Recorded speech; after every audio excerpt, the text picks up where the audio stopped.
berbagai langkah yang dilakukan, terutama yang akan menggunakan APBN, tentu juga dilandaskan kepada Undang-Undang mengenai APBN tahun 2025, yaitu Undang-Undang Nomor 62 tahun 2024, di mana pemerintah dapat melakukan langkah-langkah kebijakan, baik itu dari sisi belanja negara, pendapatan negara, atau dari sisi pembiayaan, untuk menghadapi ancaman yang membahayakan perekonomian maupun untuk menjaga stabilitas. Pada saat ini, Bapak Presiden terus meminta kepada seluruh jajaran menteri untuk melaksanakan dan mengimplementasikan berbagai program-program yang sudah selama ini dilaksanakan. Akselerasi sangat penting, terutama program-program seperti makanan bergizi, pemberian makanan bergizi gratis, program di sektor perumahan, peningkatan target FLPP, program koperasi desa merah putih, dan program sekolah rakyat yang Pak Menteri ada di sini. Juga program ketahanan pangan Bapak Menteri Pertanian dalam hal ini dari sisi jumlah dan tingkat panen, harga dari komoditas pangan, dan yang paling penting nilai tukar petani agar terus dijaga. Itu semua program-program yang sudah berjalan saat ini diminta untuk diakselerasi, ditingkatkan baik dari sisi skalanya maupun kecepatannya, sehingga bisa memberikan pengaruh terhadap perekonomian kita, terutama pada masyarakat dalam bentuk penciptaan kesempatan kerja, peningkatan kesejahteraan, dan pertumbuhan ekonomi. Di dalam merespons kemungkinan peningkatan risiko dan perlemahan ekonomi nasional akibat dampak global, maka hari ini Bapak Presiden juga telah memutuskan untuk memberikan sebuah paket stimulus agar pertumbuhan ekonomi dapat dijaga momentumnya dan juga stabilitas perekonomian terus diperkuat. Hari ini telah diputuskan 5 hal yang menjadi paket kebijakan ekonomi dengan target-target dari mereka yang akan mendapatkan manfaat dari paket stimulus tersebut. Yang pertama adalah di dalam rangka sekarang masuk libur untuk anak-anak sekolah dan tahun ajaran baru, maka akan diberikan diskon transportasi. Ini tentu diharapkan dengan kegiatan anak-anak libur sekolah mereka bisa meningkatkan kegiatan ekonomi di dalam negeri dengan melakukan perjalanan di dalam negeri. Maka diskon transportasi ini sifatnya menyeluruh kepada seluruh modal transportasi. 1, untuk diskon tiket kereta api itu 30% dengan anggaran 0,3 triliun, diperkirakan akan dinikmati oleh 2,8 juta penumpang kereta api dalam periode Juni dan Juli, yaitu pada saat masa tahun ajaran sedang libur dan diharapkan bisa meningkatkan aktivitas ekonomi dalam negeri. Yang kedua adalah tiket pesawat. Ini yang sudah kita lakukan pada saat Lebaran yang lalu, maka kita melakukan sekali lagi untuk tiket pesawat kelas ekonomi PPN ditanggung pemerintah 6%. Dengan demikian harga tiket pesawat kelas ekonomi diharapkan bisa sedikit menurun.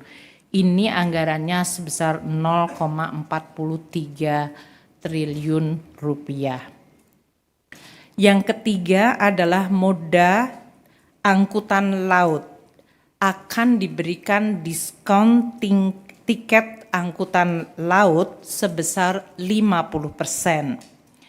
Dalam hal ini akan menggunakan anggaran 0,21 triliun untuk jangka waktu Juni dan Juli. Untuk tiket angkutan laut ini diperkirakan 0,5 juta penumpang. Kalau tadi pesawat terbang kelas ekonomi 6 juta penumpang. Dan ini semuanya dilakukan di bulan Juni dan Juli dengan keseluruhan total anggaran untuk tiket kereta api, tiket pesawat kelas ekonomi, dan tiket angkutan laut adalah 0,94 triliun rupiah. Kemudian yang kedua, pemerintah juga akan melakukan pemberian diskon tarif tol sebesar 20% dari tarif tol. Dalam hal ini untuk bulan Juni dan Juli diperkirakan jumlah pengguna jalan tol mencapai 110 juta pengendara. Untuk ini akan dilakukan melalui operasi non-APBN karena dalam hal ini untuk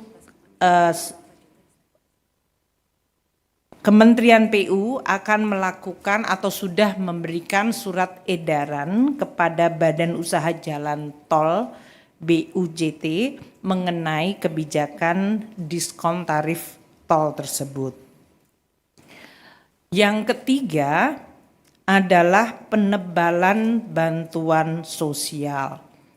Pemerintah memerlukan untuk memberikan dukungan kepada kelompok paling rentan dan miskin. Nanti Pak Mensos dan Ibu Winnie dari BPS bisa menjelaskan mengenai targetnya.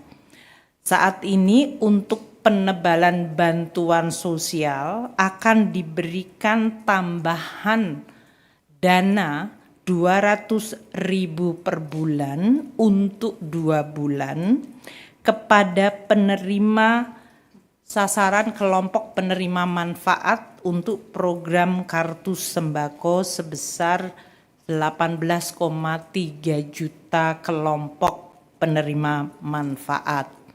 Target grupnya nanti akan disampaikan oleh Pak Menteri Sosial dan Ibu Winnie. Selain diberikan 200.000 per bulan untuk 2 bulan yang akan dibayarkan pada bulan Juni ini, mereka juga akan mendapatkan 10 kg beras, bantuan beras gratis untuk 2 bulan. Jadi akan dapat 20 kg beras. Dalam hal ini, total anggaran yang disediakan untuk pemberian tambahan kartu sembako dan bantuan pangan adalah sebesar 11,93 triliun rupiah. Pemerintah dalam hal ini Kementerian Sosial akan melaksanakan untuk tambahan kartu sembako yaitu 200.000 per bulan dibayarkan bulan Juni. Sedangkan untuk bantuan pangan akan dilaksanakan dengan Bappenas dan Kementerian Pertanian. Pak Menteri Pertanian akan menjaga agar penyaluran beras bisa membantu kelompok paling miskin dan rentan tanpa menyebabkan harga beras turun di tingkat petani. Karena kita selalu harus mencari keseimbangan antara harga beras yang bisa meningkatkan kesejahteraan petani dan harus dijaga nilai tukar petaninya dengan harga beras yang dijangkau oleh masyarakat terutama kelompok miskin perkotaan agar bisa terjangkau. Oleh karena itu untuk bantuan pangan beras ini nanti Pak Menteri Pertanian yang akan menjelaskan baik melalui stabilisasi pasokan harga pangan atau melalui bantuan pangan yang akan ditetapkan pelaksanaannya di bulan Juni dan Juli tanpa mengganggu harga beras yang ada di tingkat petani.